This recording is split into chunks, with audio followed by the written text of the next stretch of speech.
Kasi may gift ang Panginoon sa atin. The power of the Holy Spirit in us. No? Kailangan gamitin natin yon.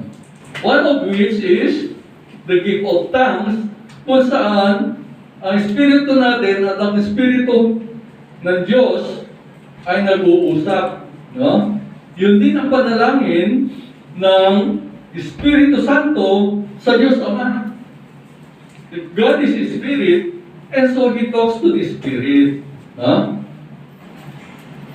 Sinabi ko rin sa inyo na tayo ay Spirit, Soul, and Body. Tama? Tandaan niyo pa yun? Huwag niyo kakalimutan yun na kayo may Spirit mo. Huwag niyo makalain na kayo puro katawan lang. Bayaan na natin yung figure. Huwag na natin pag-usapan. Nagbabago yung katawan, di ba? Pero yung Espiritu natin ay nandyan palagi sa atin. Magandang pag nilayan natin ngayon itong Ebanghelyo. Anong ginawa? Ano nangyari? Sino ba yung mga pantas na yun? Sinabi ni Father kanina na siya mga pare, no? Mga astrologers. In other words, intellectual sila. Utak. Pero hindi nila malaman kung nasa ng Mesiyas. Kaya lang, may nakita silang sign. Di ba? Mayroon silang nakitang sign, palatandaan. No? Palatandaan. Ano ginawa nila? Sinundan. Sinundan nila. Sumunod sila. No? Sa ating buhay. Kaya kayo narito, dahil kayo nabibigyan sa Espiritu, tama? Sino hindi pa bibigyan sa Espiritu nito? Hindi pa nakakapag-attend na LSS? Meron po ba? Lahat na po. Lahat kayo nakapag-attend na, hindi ba? Ibig sabihin, may sign. Sumunod kayo sa sign na kailangan ay magpakababang loob kayo sa Panginoon. No? At yung kanilang ginawa, sumunod sila. Sumunod sila rin sa sign. Ano yung sign? Stars. Ano yung sign na sinunod nila? Bituin. Tala. Yung? Tala. Tala. Tama? Tala. Bakit ba yung tala ang sinunod nila? Sino ba yun? Ang daming haka-haka kung ano, no? Eh, kababasa ko naman ng Bible because I just finished reading the Bible 4 times last year. Nagsisimula na naman ako basahin yung Bible from Genesis, no? So, gusto ko 5 times sa year ko mabasa. Kaya pagsasabihin ko yung Old Testament sa New Testament para mas mabilis, no? And that's me. Ewan ko sa inyo, kasi sa salita ng Diyos may matutunan tayo. Kagaya ng star, between. Di ba yun yung sign? Eh ano ba yun? Mga astrologers sila, yan ba yung nasa kalangitan at nakikita nila? Eh bakit nagtuturo sa Mesiyas yun? Dahil nabasa ko sa Revelation chapter 1, yung mga star, yung mga between, ay anghel ng mga simbahan. In other words, yung star na sinusundan nila ay anghel ni Jesus. Amen. No? Kaya sila'y nakasunod, kaya nawawala eh. Nung nandun yung mga hindi naniniwala, matigas ang mukha, matigas ang puso, matigas ang ulo, nung wala yung star. Pero nung sila'y umalis na roon, ano nangyari? Lumitaw ulit, kaya sinundan nila.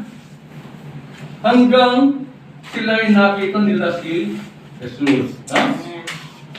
Ganda ba yun? Amen. So yung star na yun, ang anghel ni Jesus na kanilang sinusundan. Sa ating buhay, may mga palatandaan din yan. No?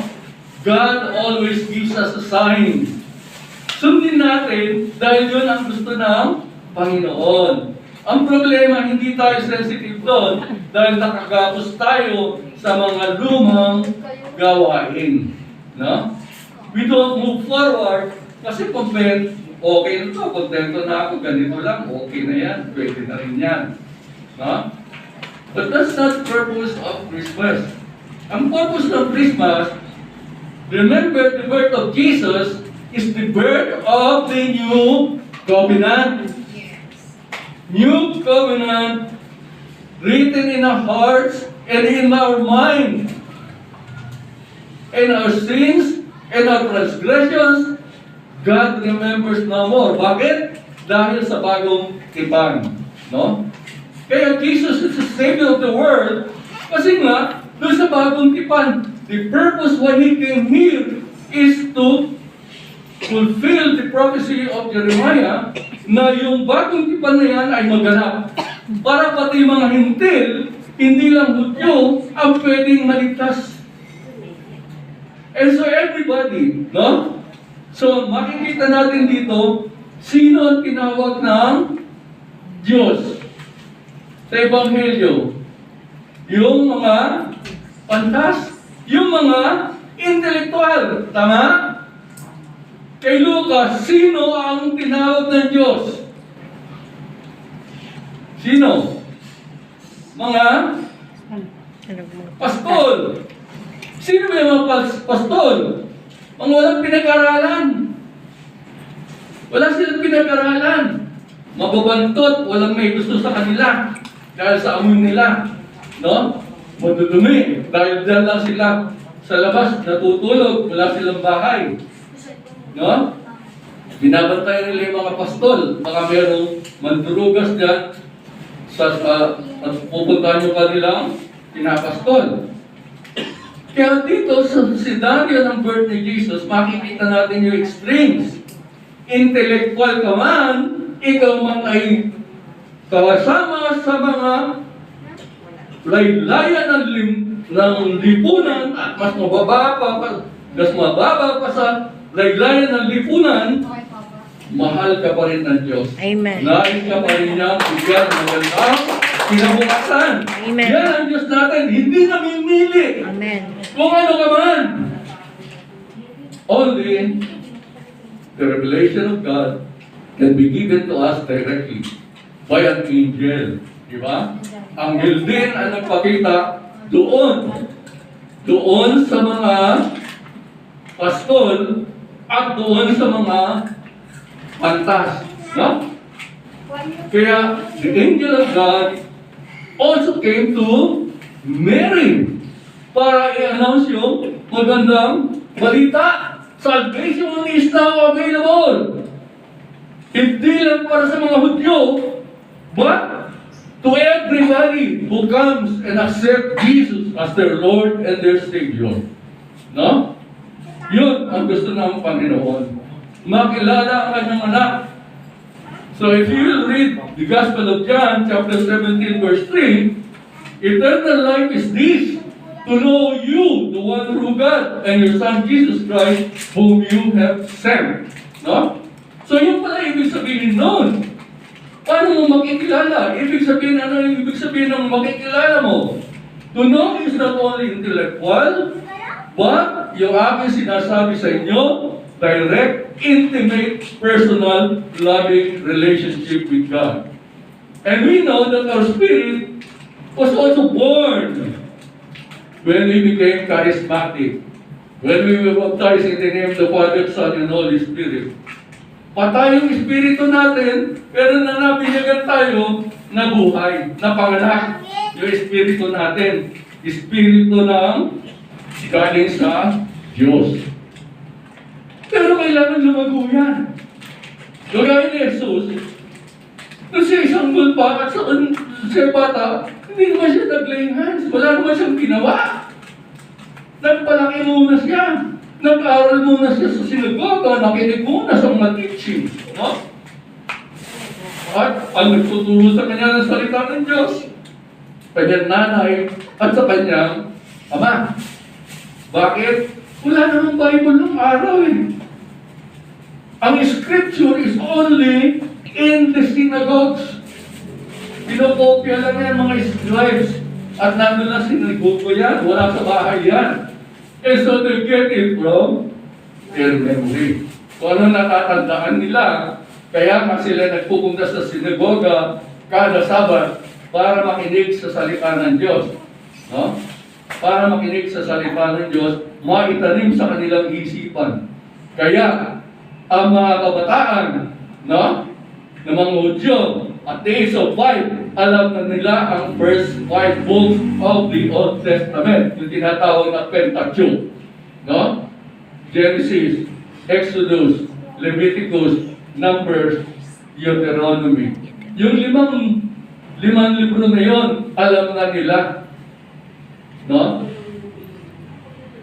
Tapos, at the age of 12 is the age of maturity. Hindi ba si Jesus nawala sa templo? Nawala at nakita niya sa templo? Ang sabi niya, I must be in my Father's house, no? I must be in my Father's house. Ibig sabihin, matured na ako, kailangan malaman ko ng gusto sa aking sarili at saliksikin ang signs how I can worship the Father better. Kaya ang sign is also the star at the same time the scriptures. Kasi tinanong is, nasaan papanganak ang Mesiyas? Tama? Nasaan ipapanganak ang Mesiyas? So nag-quote sila ng mga scripture. Gaya yung prophecy ni Micah, nandoon. No? Yun ang sinabi. And so, God revealed Himself through the scripture. Kaya mahalaga yung salita ng Diyos sa ating buhay because God reveals Himself to us. No? God reveals Himself to us. At ano nangyari? Nagpunta sila. Nagpatuloy sila. Sumunod sila. At ano nangyari? Nakita nila yung kanilang hinahanap. Tama? Nakita nila yung kanilang hinahanap. So yun ang nangyari. Tayo, gano'n din gagawin natin palagi. Palagi tayo magsasaliksik araw-araw, Lord, anong gusto mong pagawa sa akin ngayon? Diba? Lord, kailangan ko ng iyong direksyon. And so let's listen to the Lord. Kung ano ang gusto niya pagawa sa atin ngayon. Of course, we have our routine things that we have to do. Aside from that, meron bang special na kailangan